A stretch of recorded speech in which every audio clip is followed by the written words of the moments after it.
All right, everyone, welcome to this live Q&A session with the Spirit Chasers TV crew. My name is Bobby. This is Sam. Hey, everybody. Are you waving at the screen? They're up there. Yeah, They're up there. Whatever. I'm looking over here. That's fine. I'm new to this, so that's okay. Well, I just want to thank everyone for tuning in, joining us this evening. We're really excited about the project that we've got, brewing in the works, pun intended. What we'll do is we'll answer any questions you have coming in through the Facebook comments there. We'll also be going over some of the equipment that we use, how we use it, why we use it, what it's supposed to do, and we'll just hopefully have a great evening getting to know you guys. And a lot of you probably already do know us just because we know you in real life and begged you to like this page. So, Which is true. Yes, it's very accurate. So thank you guys so much. We appreciate it. And then we'll see if we have any questions coming in yet. Looks like we don't have anything coming in right now. So Sam, do you want to talk about some of your equipment you've got going back here? Well, basically, what I do is We're going to talk about yourself first. I'll take equipment that other people have made and modify it to fit what I want it to do. A good example is a lot of these things come with, AA batteries or 9-volt batteries or whatever, and I hate carrying all the batteries around. So I've gone through and adapted most of my equipment so that it actually works on the battery packs. So I have one battery pack to charge up. All my equipment plugs into it. An example of that is this right here. It's got a nice IR light, along with the fact that it's also got the Sony camcorder on it. It works off one battery pack. I took one of the, I don't know what they're called, camera holders. I don't know, horseshoe mounts? Horseshoe mount. Something like that? So, yeah. It looks like a horseshoe. Yeah. Anyway, so I took two of them. One goes from there down and the other one starts here up. I cut the back end of it off, epoxied everything in as far as the battery pack, so I've got one unit to carry that's fairly light. And that works real well because you've got your portable stuff with you and you've got lots of power, and it will run all night during the investigation. It doesn't, with the battery pack, which is an 11,000 milliamp or whatever it is battery pack, it'll run throughout the entire night, actually part of the second day too. Same thing with my SLS camera up here. I made all the bracketry and all that, and it does the same thing. It's actually got the battery pack here, and that actually recharges the actual Surface, notebook here, along with running the power to the Xbox 360 camera. So that makes it nice because you got the one place to go to make everything work, one plug. You go back to the hotel after an investigation, or you go home. When you're getting ready to go out for the night, you just plug in one thing and charge it. We've got all of our network cameras, or network NVR, DVR stuff. A couple of different things. I've got repeaters. What these do, these actually extend the range, and I'll take these out so far, and then the cameras can hook onto those from that point forward. And the cameras, again, are run on a battery pack, so you've got one place to charge it in, set the thing where you want. It's wireless and it'll run all night. Yeah, for those of you that aren't familiar with, security camera systems and things of that nature, and like the DVRs that we've used in the past, usually there's a lot of running cable up and down stairwells, around corners, hoping that you have enough cable to make it work, and then when it doesn't work, having to run back and forth and figure it out. And then at the end of the night, when you're dead tired and you just want to get the heck home, you're sitting there reeling up all this wire. But with this, with it being wireless and also being powered by those giant batteries, we don't have to worry about having to check on them throughout the night. These, we can just set it and forget it. So. And let it run. From there, I've actually gone another step further, and this is my latest toy. Again, it's one of the horseshoe mounts, actually two of them. And then, just so you know, what I do with the second horseshoe mount is I take and make things like this for the grids and stuff. So we can actually set this down just on a little mount. I can angle it whichever direction I want it, and it makes good use of that just with another little mount. This is, like I said, is my latest greatest. This one here is one of the wireless digital, the camcorder or the network video setups. I actually use an old iPhone 6. The iPhone 6 actually is just an old phone that we don't even use now. It doesn't have any. A SIM card or anything like that. It's just connecting to the Wi-Fi. When we go, I actually take a router along with my DVR setup. This connects to the router wireless through the Wi-Fi. The router then connects to the DVR, and so as I'm walking through, the camera is sending signal through its antenna back to the DVR. This is going in through the router and coming in, and I can actually see where I'm going as I'm walking around. And I'm using an old iPhone 6 and battery pack and a $45 camera, so it works out pretty nice too.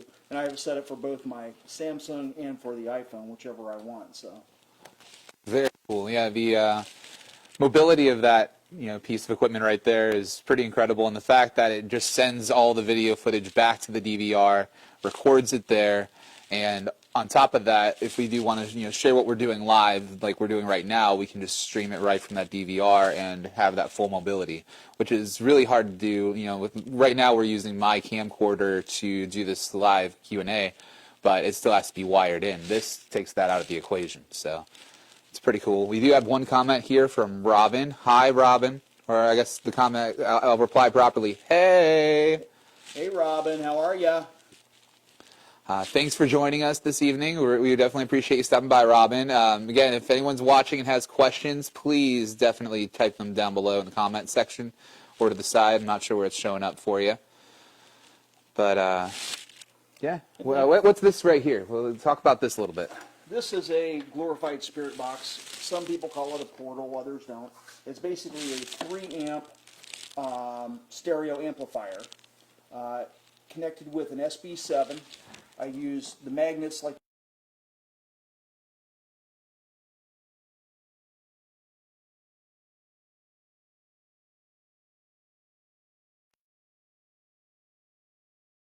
the other's a reverb, and then other than that, just a couple of wires that I've made and cut to length.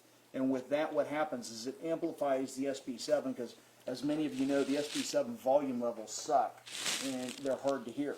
This will actually crank that up and give you a lot more sound. So as you've got someone, you've got a voice that you think there's an entity there, you're talking, and you can actually hear through the white noise the voice is coming through. And that's like I said, we call this a portal. A lot of people actually just call it a spirit box. It just depends, what you want to do. Another cool thing that I do that I found out is many of you are familiar with K2 meter that shows, any EMF in the area. Well, that's fine, but sometimes you're in a room and you want to pump up and put more EMF, because supposedly the entities are able to use the EMF to go ahead and materialize and manifest and generate power and things like that. So what happens is I've got this, and I don't know whether you'll be able to see it here on the table. I'm going to set it right here, okay? You'll see just the one green light is on right now. And I'll actually put this over here like that. That'll make it easier. If I take this, you'll see that we're full light up. Everything's going completely wild. I can shut off, no more EMF. So I'm actually an EMF pump. But instead of doing one that is going to go ahead, and actually the hair in my arm's sticking to the table now. But besides, rather than using an actual pump that uses a battery, makes noise, it's bigger to carry, this is a fidget spinner.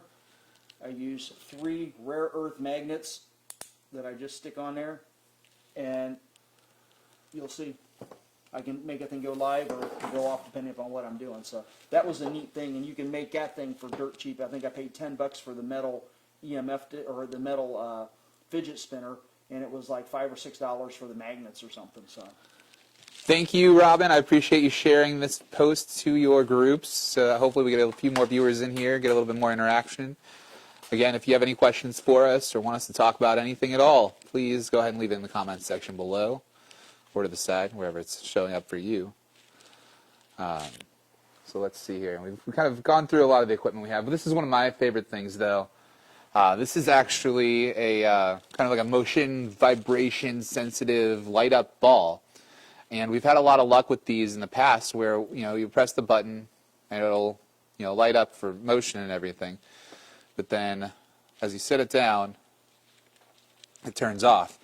Now, we have had a lot of success asking, spirits, entities, what have you, to interact with these, go up and touch them, make them move. We've had them just light up in a completely, separate room than where we're sitting. We've had them light up right in front of us. And it's one of those things that is really profound when you look at it, because something had to make it move, something had to make it vibrate for that light to come on. So, pretty cool. And then we do have one of the old school EMF meters, ghost meter. The ghost meter is what it says on here. But it does kind of a similar thing to a K2 meter. It'll look for EMF and look for spikes for that. If you want to put your fidget spinner here, I don't know if it's really... It'll do it or not. Nah. It's not picking up anything from it. So. No, so... Yeah, the old meter is like, it works better. Oh, it would help if it's on. Okay, well, okay. Oh, yeah, it's pegging. There you go. So, yeah, you can see the light on there. Take it away. Put it on there. Yep. And so it's good. The thing with this that you want to watch is be careful putting this into your pocket because it will wipe your credit cards. Like I just saying, And I try to keep it away. Are you from my speaking cell phone. from personal experience? Does that happen to you? Well, I've got a couple that are not working now. So with the meters. So. Yeah. What exactly is this right here? This is my version of a REM pod. REM pods, they're an excellent thing, but they're a lot of money sometimes, and sometimes you want to do things and you don't want to spend the full price. So all this is a it's called a theremin, and it's actually a soldered together kit that is from in the earlier 1900s when they were starting to play with the electronic things. They use these things to make sounds, and it does a lot of the sound things in various boards. This is the exact same thing as in the REM pod, and I just basically got a case, went ahead, soldered some stuff together. I mean, it looks like it's a big mess and all that. Put a battery in it.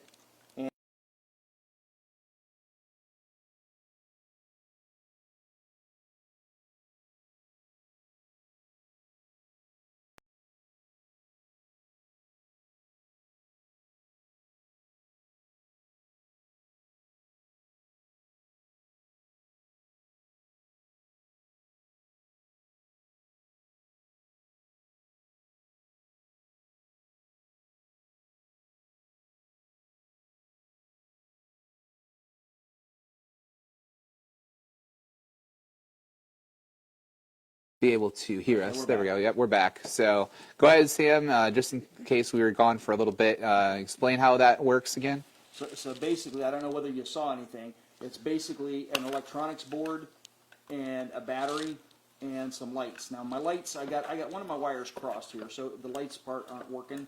But hey, that's fine. What happens is when an entity comes near this, it'll actually. Are we still live? Oh, yep, we're coming back here in a second. This is just delayed from what we're looking at. I was just replying to a comment, so continue, yeah. Got it. So, anyway, as in a REM pod, if something comes near it,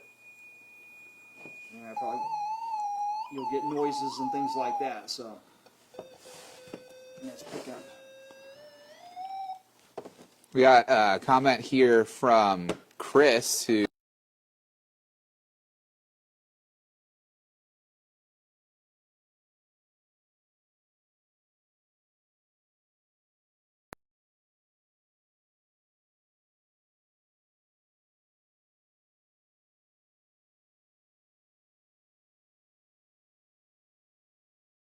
could be messing with it. Yeah, there we go. We're back. Okay, we're not going to turn on any of the EMF pumps anymore because Yeah. they keep causing this thing to freeze, we think. Yeah, we think we might be having some issues from that because every time we start to make some sounds or make some things light up, we got issues with our connection here. So again, if anyone's out there that wants to ask us a question, wants to have us comment on anything, maybe you have some questions that maybe aren't even related to us or a project we're working on, could be maybe you need some advice with a situation you're dealing with, in the paranormal, whether it's at home or at work, or maybe you want to share something like that with us, please definitely go ahead. We're going to be here for still quite a while here. And for those of you that don't know what this project is, Yeah, we're going to get there. we haven't even got to that. Yeah, You no. want to go through that? Or? Sure. So basically, let me make sure we have video first before I start talking, because that's going to be a lot to repeat. Yep, we still have video. Basically, we're coming together as the Spirit Chasers TV crew to work on a project about haunted bars, restaurants, wineries, pubs, even music venues, things of that nature. And the name of the project is actually Spirits, pun intended. But the way I look at it, people go to bars and restaurants and things of that nature at their highest of highs and their lowest of lows. The emotional highs of their life, they just had a kid, or they just got married, their team won the Super Bowl. Me being from Cleveland, I don't know if I can relate to that one, but they go there for their saddest times too, whether it's being, losing a loved one, going through a really rough breakup, their team lost, what have you. All these emotions leave an imprint, I believe, on these different establishments. And if you subscribe to certain theories out there, like, the stone tape theory and things of that nature, that, all this energy is left behind and might, be replaying itself. And also, if there are any spirits there as well, we want to be able to capture them on film, on audio, be able to show that they're there, tell their story, and bring that to viewers that are interested in it, just like you. So that's our project that we're working on. We've got a lot of great locations lined up. I'm not going to name any of them right now, but we've got locations here in Columbus. We've got Granville, potentially. What else? We're looking at places down in Perry County. We're looking at places over on the western portion of Ohio. Got a couple places that we're talking about up north. So we'll see what actually comes out of it. If you do, and this is a plug for it, if you do know someone who owns a haunted bar that is actually looking for someone to come and investigate, what we do, we'll come in, we'll spend the night there, we'll do our investigation. The owner will get all the information on what's going on there and all that. As this program and this project takes off, as we get things on the YouTube channel, as we get things with other avenues we're working on right now with a couple of producers, if something does go live, it's going to be free advertisement for that owner and their establishment. So now we've got free foot, or more foot traffic coming in because people are wanting to see the place where evidence was found. So that's sort of our swing on this. As we get going, there'll be more and more content. We're planning on a couple of episodes per month here is what we're looking at right now. And it just is a matter of getting everything going. COVID has definitely slowed us down and held us back because some of the team has had COVID. Some of the team's been exposed to COVID, so everybody's been quarantining and all that. So if it wasn't for that, we would have been a little bit further along, but hey, it gave us more time to get the back end set up. We do have our website set up also. If you want to go to it mimics the Facebook page, okay? But if for the reason the Facebook page would go down, you can go to www.SpiritChasersTV.com, and that's where you'll find the web page. And like I said, it's got information on the team. There are 6 of us on there. We've got everybody from a lady who's a paranormal, or who's a paralegal.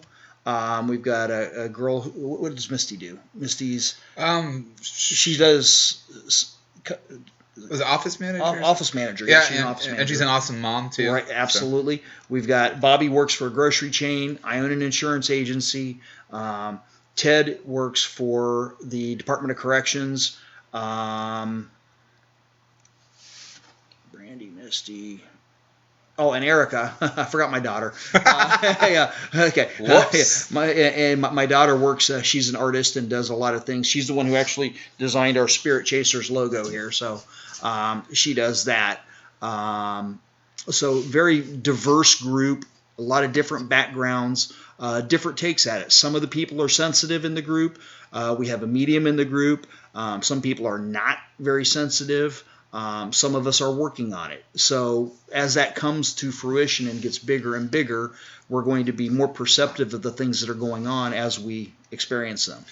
Yes, I want to apologize. It looks like we did have some audio issues that we had a couple people point out. Thank you for doing so, Matt, Emil. We would definitely appreciate it. I've switched the microphone input now. We're actually coming through the laptop audio, so it does look like you guys have commented on that being better. So thank you very much. I appreciate the heads up there. They're saying that you were a little quiet in comparison to me. I'm a quiet person. That's why. So thank you for that. We do have a question. Finally, a question from Robin. We've got, what's each one of y'all's most favorite bit of evidence you've ever captured? I have, I would say my favorite thing is from Wildwood Sanitarium up in Salamanca, New York. We were up there investigating, and as we did, I had an entity. We spotted an entity sitting at the end of a couch. Okay, it was just a little thing with an SLS. So we went ahead and got everything set up. I went over, held my hand out, and this thing reached out and touched me, and my arm just got ice cold all the way up. Standing there talking with it for a minute, and then it was gone. A little bit later on, we're at the same place, and I'm standing up in the room, and all of a sudden, I could feel the hair on the back of my neck just stand up and get cold. And on SLS, they got something on my back that was actually going to go ahead, and it was actually climbing up my back. Our medium Brandy said that she thought that it was the house had originally been a tuberculosis ward and had been an apartment and a couple other things. And we think that it was, she said that there were 9 dead children living in the house. And so with that being the case, we believe one of them was trying to get a piggyback ride. So yeah, if you want to, go ahead and pull that up.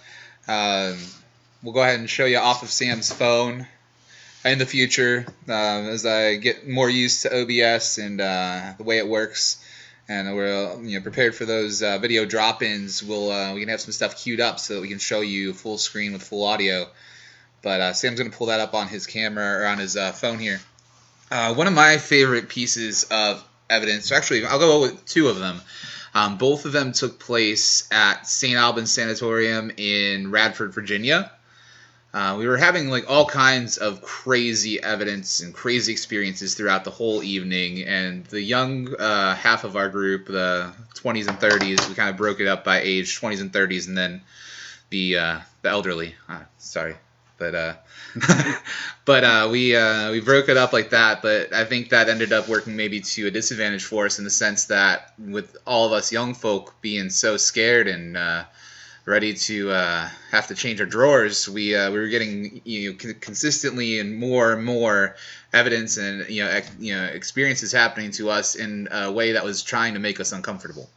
So there was a moment we were setting up a spirit box in the lower, the basement area of the sanatorium, and we had all these sounds coming through it, and I'm already on edge. I'm freaking out a little bit, and all of a sudden this really loud sound comes through the spirit box, and I sit it down and I dash back across the room, and we got this big booming speaker hooked up to it, kind of like that, and it just totally, I was like, I'm done messing with it, and I ran across the room and sat next to everybody else very close.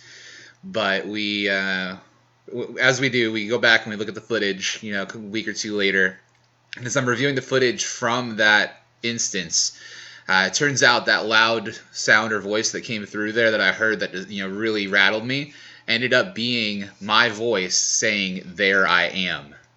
It just, there's no way to figure out, to explain that fully, whether it was something imitating me, whether it was some kind of weird time slip thing of me saying those words at a different point in time, or some kind of weird dimensional thing, or who knows. I'll go ahead and talk about my other one after Sam shows you the video here that he has finally pulled up here. I just need to take this up here, don't I? You're going to have to take it up there. Okay, you tell me when it's ready. All right, let me go back over there. All right, maybe get a little bit closer. Look good? Yes. Okay, here we go. Let's walk us through it. You're going to see me coming in from the right side. The entity's by the couch. I hand out my hand, and it grabs my hand, and my arms just got ice cold. And so I'm standing there, and in just a second, you're going to see my brother come in, and he'll be gray, and he's standing there. He sits down, and there is nothing sitting there. And what's interesting is we've got a camera from about a 90-degree angle of this. that shows that there was nothing there. And I'm standing there with my hand holding up this time frame. Right, and there was believed, there were records of children being there, and we had a lot of evidence that backed that up. So for that to be happening, yeah. And then this is the second one that I was talking about. Is that good, Bobby? Perfect. Okay. And this one you'll see with the SLS. You got me as one stick figure in the yellow. You can see the other thing on my back, and there's audio here. Ted is actually saying, "Oh my gosh, it's climbing up your back. It's climbing up your back," and this is where it goes, right up my back. And like I said, we think it was a child trying to do a piggyback ride, and then all of a sudden it'll be gone. Boom. So. Yep. Pretty compelling stuff, especially when you see those stick figures. It's not mapping something else in the room. It's fully interacting with Sam's hand, with Sam's body. It's one of those things that just blows your mind that we're able to. I got one more SLS I want to show you. Got one more. Yeah, one more SLS because I like the SLS. And on this one. Oh, we froze. Let me get us back here. That's why I've been watching this view to make sure we don't freeze. We'll deactivate.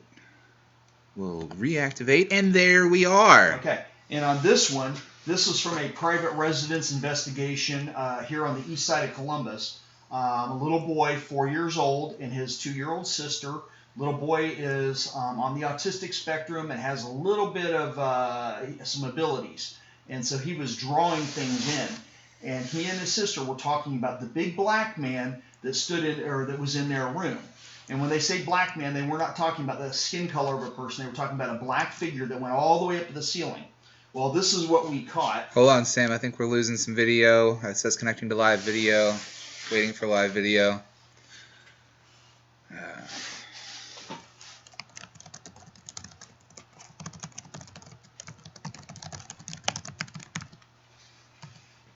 All right. Okay. Are we live? It's like cutting in and out. I don't know. Like I said, the internet here can be sort of funky. Thank you for bearing with us, everybody. We do appreciate it. Oh, somebody I think tried to call me twice, even though I'm on Facebook Live, and I might have. That could have kicked us off. Let's see here. We're still offline. I think we're back. Okay.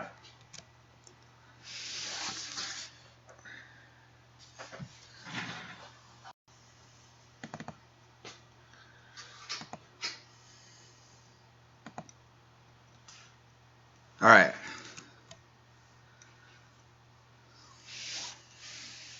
We're back? I think we're back. Okay. So, and then this one was, like I said, in here on the east side of Columbus. And you're going to see the entity climb across the bed here.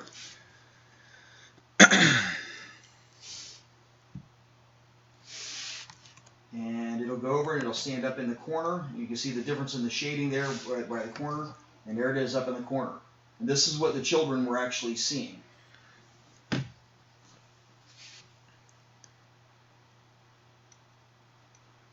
So anyways, that goes on for 2 minutes. All right, so yeah, see, it's kind of choppy there, but it is showing up, so Okay. we're getting there. Upgrade for next time. Yes, we're definitely going to be using real-world internet and Yeah. maybe do it at a house or something. I don't know. Yeah. We can bring internet over here. Oh, we can we? Mm-hmm. Okay, very good. We'll bring the internet next time. There we go. All right, Robin commented that we're back. Okay, good. Okay. So we've got a comment here from Matthew. As paranormal researchers, how do you feel about the way Hollywood portrays paranormal encounters? Or games like Phasmophobia, wherein you hunt ghosts?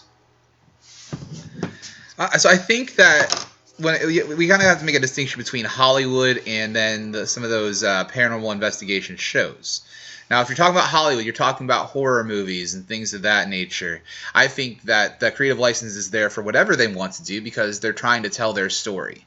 So I don't necessarily disparage any portrayal of any kind of a paranormal investigator or things of that nature in those films. However, I will say that when we lose video, like, oh no, that was just Sam not moving. Yeah. I was just being still. But when it comes to, some of the shows, I think credibility is huge, and I think that's something that's very important for our show.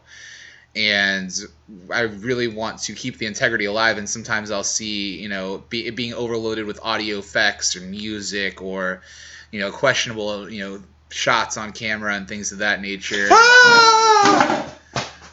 Yes. Like that. I'm really proud of myself for not jumping right there, because I jumped on the inside very much. But what about you, Sam? What do you think of Hollywood when it comes to the paranormal? I think that, unfortunately, there are a lot of things that are made, I'm not going to say made up, but they're portrayed bigger than what they really are, causing people to scream and yell and things like that. And that's not the way that a paranormal investigation works. Normally, we're quiet. We're sitting there. We're paying attention to what's going on. We're listening. Unlike some of the TV shows where you're going to get a lot of comments, a lot of talking all the time, people screaming and all that. That's not the way that it happens. We're there to find this stuff. So if you're there to find it, why in the heck would you be screaming and scared of it and running out of the room? If something presents itself, I want to stand there against it. And unfortunately, that's what I do. It's like I am not afraid to stand there and determine what it is I'm dealing with. Now, it does look like you made a Robin jump when you jumped. Did I? Okay, well, yeah. Yeah, she's that way, though. You got to watch her. Oh, is she? Yeah, okay. she is. Yeah. Now, you mentioned games like Phasmophobia. I have been told by so many people that I need to be playing this game and I need to experience it, and that people are streaming it on Twitch and all this. I still have not played it, so I can't comment on that as of yet. But with me being a pretty hardcore gamer that I am, I definitely will check it out. Just keep reminding me, and I'll get to it eventually. Yeah, I don't game. Last time I gamed was Pac-Man, and that was when it was originally out. So let's see what else we got. No new comments yet. Yeah, if you guys, like I said, we're here live. We'll be here. We'll say for maybe another 20 minutes or so. Yeah. We'll stay on here for like another 20 minutes or so. If you have any questions, comments, stories that you want to share, anything like that, please drop them in the comments section there. Oh, Nate, I miss you too, brother. Nate said that he's been listening to us while we're in the background while he works, and he said, "Are we talking any caves or anything yet?" Not so much, but he said my pun game is 100%. So that's. I used to work with Nate, and he knows he had to experience it for 8 hours a day. Yeah, right. You only have to experience it here and then. Thank goodness. Yeah. Emil says that he likes the idea of Phasmophobia, which is that game we were discussing, and he said it's somewhat informative as far as different things being out there and the usage of the different equipment. So that's good that they're actually trying to put some stuff out there that's accurate and maybe get people interested in the field that might not have been interested in before, and they come to it through gaming. It's just one of those things that it's just another way to get people's foot in the door, and I'm cool with that, especially if they're doing it in the right way. So, what else we got here? See if we have any more comments here.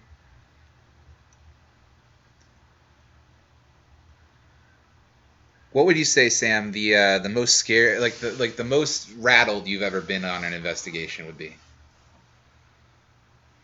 I don't know that I've actually ever really been rattled. Take this moment, make a sound clip out of it, make a sound bite out of it, because you're going to see this dropped into an episode if this really does actually happen. Because I feel like you've jinxed yourself right now. Yeah, I very well may have, but I'm sort of the stupid one of the group. So, I'm the one who I'll go down in the deep, dark basement where there's 2 portals and stuff at St. Albans and sit. I do that. I'll go, off by myself. Post-town elementary here a couple of weeks, back before Christmas, I was there with 2 other people, and we went over to the place. They went off and did their own thing. I was basically by myself all evening. And it's like people are like, well, weren't you afraid sitting inside that dark school with no lights in the cold and the dark? No, not really. I mean, I heard some things and I'd look and all that, but to say I was actually scared, no. No. So we'll see. I mean, someday it'll happen. It's a matter of time. But, you know. I look forward to, like I said, dropping that soundbite in when it happens to you. That's fine. I will say that it goes back to actually St. Albans, another experience we had there.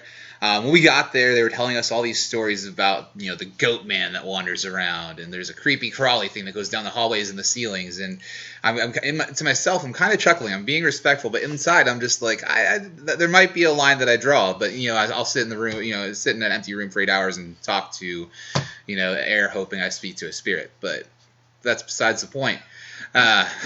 But turns out we're in this room with a drop panel ceiling where there's different panels missing in the ceiling. We're just standing there, just kind of taking in the room, still freaking out about everything that's been going on. And I see this big dark shape come out of the ceiling, go across the ceiling and up into another hole where there was a panel missing. And at that point, I was like, okay, well, I guess I'll be on the lookout for a goat man at this point. So, and that was really a formative experience for me, and a formative investigation, because it really does make you question, okay, this is what I believe, this is what I'm looking for, but then you draw a line at a certain point. Like it's one of those things where do you draw the line, and why are you drawing the line there? If you're willing to believe A and B, why can't C be a thing? So it really opened my mind to a lot of that stuff. Well, let's go back to St. Albans. You remember when I was in the basement, you and Scotty were in the other room, and I'm sitting there, la, la, la, la, trying to just start things up with whatever's down there. There's 2 portals in the basement of St. Albans, and he and one of the other guys on our team were down there freaking out. Didn't you hear what they say? It's going to kill you or something like that. Yes, yeah. Yeah, and I'm like, nope, didn't hear it. It's like, hearing problems, so I'm safe, you know. All right, let's see what we got here. We've got a couple more questions that have rolled in. Robin asks us, what's in y'all's future? Y'all got plans or places to investigate? We did address that a little bit ago, and it might have frozen. We do have some locations that we're talking to right now, getting things sorted out with the owners so that we're able to go. We can't really talk about those places, you know, right now, because we are in the process of securing those locations and being able to create that content for you. But we do have them in Central Ohio, Southern Ohio. Yeah, right now we're going to stay in Ohio until we get this thing going. Yeah. And once it gets going and there are additional funds coming in to help with travel, then at that point we'll be expanding and going wherever we need to go.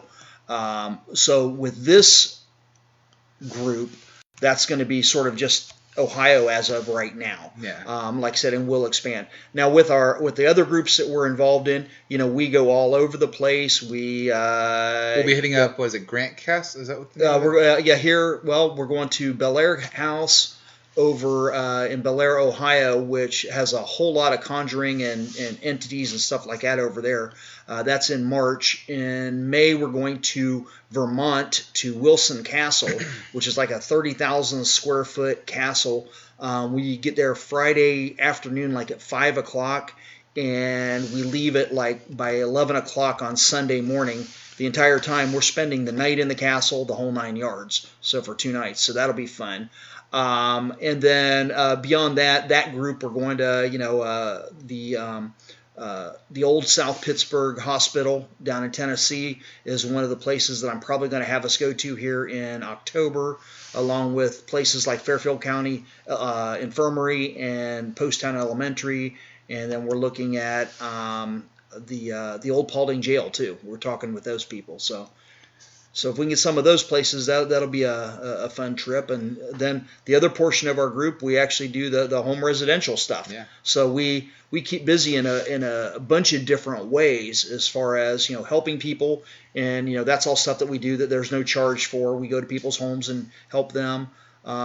So as we filter all this in, it's going to be sort of paranormal, more and more and more. So Definitely. Emil was saying that there's some places around Mansfield that we should be checking out for our locations for the show. Send me a text, Emil. Let me know where you're talking about. Yep, please do. We got my buddy Joe's in here. What up, Joe? Good to see you. Thanks for joining us. We've got Matthew here again. Saying, with the evidence you've collected over your careers, why do you think these entities remain in these locations? Is it simply the cliche unfinished business, or is it something else? That's sort of where you get to the difference between a spirit and a ghost. Okay? And again, all this stuff is theoretical. They say that spirits are people that have died that just have not gone to the light yet. They're here. They do have the unfinished business. They need to tell someone they love them or they're sorry or whatever. And once that happens, they move on. Some of the other theories says that there's a window of time they have to leave to go towards the light. And if they don't get out of here and into the light by that time frame, they're stuck here for a while until the next opportunity shows itself. So it's like a bus, Yeah, like exactly. a train schedule. Exactly. It's like a schedule. So they may be stranded here for a little bit until the next opportunity comes up. So that's what a spirit is. Ghosts, on the other hand, are people that are bad people. They're evil. They're not good people that are here. They don't want to go to the light because they know of all the things they did in their life and in the afterlife and all that. They're afraid to go to the light because they know where they're going. So you're saying being a ghost is a conscious choice? Ghost is a conscious choice. A spirit is just, has not gone to the light yet. So we look at it that way. And then again, you have your demons. Now, everybody, anytime anything happens, everybody says, oh, it's a demon. And I don't believe that. There are not that many demons out there that are invading everyone. No. It's not like they're down in hell going, all right, you're going to go possess this guy. You're going to go cause World War III, and you're going to knock over grandma's dishes. Yeah, right. Yeah, it's not like that. So, yes, there are some very, very dark and very, very evil entities, but they're not demons. And there's a big differentiation there. We just finished up a case on a residence where an exorcist actually came to the people's home. They wouldn't do anything. Well, it wasn't a demon, so the Catholic Church is not going to get involved and do an exorcism on something that's not a demon. Right. That's why we were brought in to help out and to remove the entity, for this lady, because it was just a dark entity. For me too, I think a lot of what I feel like is going on when it's not necessarily the direct communication we get, I feel like a lot of it is that stone tape theory I was talking about, where it's like a VHS tape playing back on a loop. And I feel like we do encounter some of that too. Like you hear stories about like, oh, on this day you always will see this person walking through the wall, or walking through the hallway or by the side of the road and things of that nature. And I think that's just environment when everything's just right. Everything's just going to play back on a loop, And I think sometimes sounds that we hear, like knocks and creaks and things of that nature, could be that too. So I think we definitely look at it from a lot of different angles. We also, we're not here to say that we know everything. Like Sam said, it's very theoretical. We'll be the first to tell you what we don't know before we tell you what we do know. Mm-hmm. So that's why we're in this. We're trying to help kind of piece it together and help further it along, figure it out, help people, and tell stories, for the spirits that we do come across. And I'm gonna give a plug here to a current show that's on TV right now with Amy Bruni and Adam Berry. Kindred Spirits is the name of the show if you haven't seen it. They just did an episode called Zombie Boy, which is their latest one, which if you want to see some of the thought process that we have to look at as far as thought forms and whether we are contributing to the environment to make something manifest or become more than what it really is because of the energy we're putting into the room, you've got that whole thing there too. And that's really a good episode. Again, Zombie Boy with Kindred Spirits. Watch that one. Let's see here. Joe says we need to come to New Harmony, Indiana. It's definitely on my bucket list of places to go. Definitely want to get out there soon. I've got more times that I want to share with you guys investigating out there too. So I'll definitely make a point of coming out there. Have you heard of New Harmony, Indiana? No, I have not. Just kind of like this haunted town out there, and I can't really explain it very well. Joe, if you want to type in a little summation of it, just so I can do it justice, please do. Let's see here. Emil wants to know, how often do you plan to go live/podcast in the future?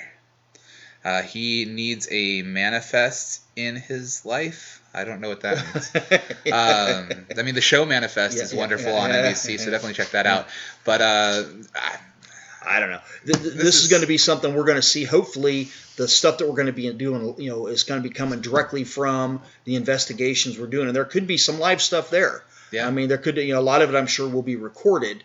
But we've got the 8-channel DVRs, and we got a couple of those setups and everything else. So we'll have a lot of footage to go through. But I'm sure there's times where something's going to be happening that one of us is going to Facebook Live something, and you're going to see it. So beyond that, I don't know if we wanted to do something, once a month to recap what we've done for the month, or it's discussion that we just haven't had yet. But nothing's ruled out. Yeah. So let's see here. Matthew wants to know: does anyone on our team have an entity that lives in their home? At what point do you decide when you need to leave your home, remove the entity, or just live with it? Well, Misty, who is on our team, when in 2014 Ghost Adventures was here at the old Licking County Jail, they actually went to her house because there was an entity living there with them at that point. And she was actually featured on that Ghost Adventures episode.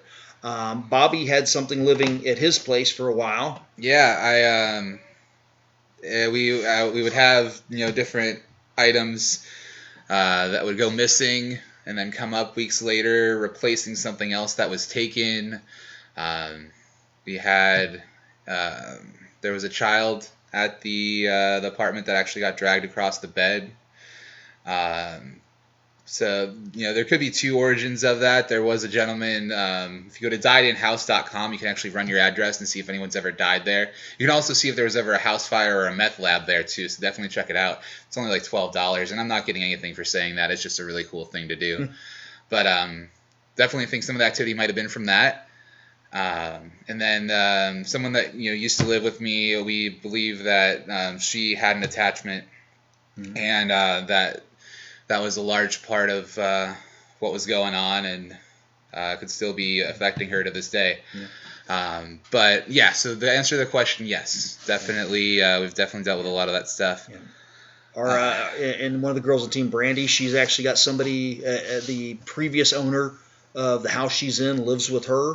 I'm one of these people. I don't turn any of this stuff on in my house. I don't play with my equipment in the house. The house is my sanctity. It's where I go, and I don't want to open any doors and bring anything in there. So so far, knock on wood, someplace, have not had anything like that. Let's see here. Joe's telling us a little about New Harmony. It was set up originally to be a utopia. It's a historic little town. It's got Civil War uniforms, like authentic ones in the antique shop. They say that two different spirits are attached to them. They can't seem to get anybody to say a name. He's got pictures of something that looks he's describing as demonic in one of the houses. His in-laws have something in the basement, which I guess they are over there. They've seen a shadow figure moving around. When you come, we will have to check it out. Oh, definitely, Joe. I definitely plan on getting out there again soon, investigating that with you guys. Okay, I just moved. What moved? I just want to make sure we're still going. Oh yeah, it's like I said, next time we'll have internet, so that'll be good. This was just sort of the first trial run here, and so this is my shop, so I'll have internet here next time. So yeah, and then like I said, this is kind of our first go at it. So Emil was asking if we plan to do it here in the future again. We definitely do plan to do it again. We definitely plan on bringing you more and more content because. I know that as you wait on our project, as you wait on the show Spirits to be produced and brought to you, you still want to get content from us, and we still want to be putting it out there for you so you don't get bored with us or go find another paranormal TV show on YouTube or wherever it might be and just forget about us.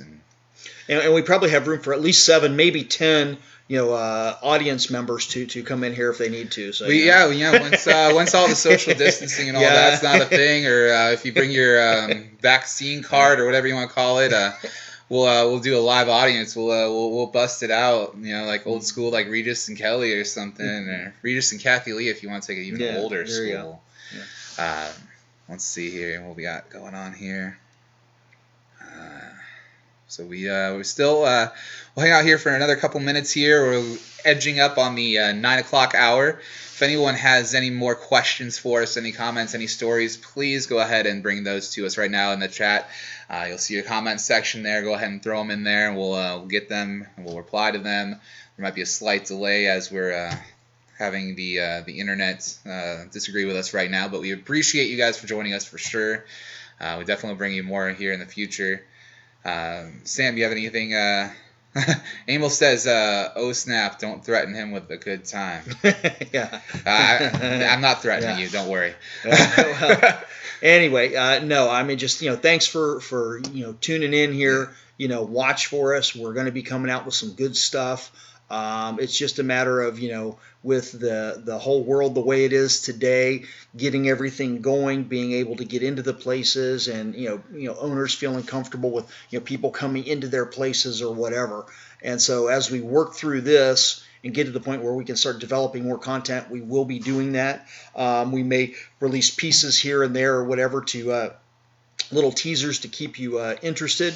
And then the shows, whenever those come on, either on YouTube or on one of the networks as we're discussing, we'll just go from there. It's just hang out for the ride. Yeah, absolutely. And, if there's content that you'd like to see from us, please definitely let us know. If there's something you want us to talk about, if there's maybe a topic that you've been having questions about and you'd like to see us maybe do a little, mini video about it and talk to each of the members of our team about what they've experienced and what they think, or anything at all, any kind of content at all that you're looking for as you take this ride with us, please let us know. Please give us suggestions. You're right along here with us. You're chasing. You're doing the chasers with us. So and on our Facebook page and the website, both, it has an email address, it has phone numbers. Those will ring directly into me. So at this point, if you send an email there and you've got a question or something you'd like to see or a problem or whatever, just go from the Facebook page right on over here. Or like I said, the phone number is even shown there, and that actually rings into my office, and forwards to my cell. So I feel like Emil's going to be abusing that phone number, and you might have to set up some kind of block there. Well, I'll block Emil. So yeah, let's see here. Matthew says, Bobby, let me know when you want to play Phasmophobia. I'd love to stream it with you and get your perspective on the experience. I think that would be actually a really cool project to do, kind of getting that first-hand experience from me as an investigator going in and playing it for the first time. I think that would be actually really solid. I'll definitely get with you after this, and we can definitely make that happen. Thank you. Yeah, that's a really great idea, and we could probably share it. If you've got your channel or whatever you're doing there on Twitch or YouTube, and we can also share it on our channel too, and kind of do some cross promotion there, and we can both get content out there. So I think that's a great idea. So thank you for that. Appreciate it. Let's see here. Oh, we got Emil says, right, give me some sort of fake number, LOL, to some different hotline. You mean like the ones you work for, Emil? We're not going to charge people 99 cents a minute. Yeah. It's like $14 on Steam, the game. Okay, I can afford that. So, very cool. So I appreciate that, Emil. Why is Emil's face so big on my screen right now? Okay, so if we'll go ahead and open it up. Any more questions for you? We'll go ahead and give it another minute. But again, just thank you so much for joining us. We really appreciate it. We'll, like I said, connect with us on Instagram, SpiritChasersTV, on YouTube, SpiritChasersTV, Facebook. I think that you know where to find us there because you're watching us right now, so thank you for that.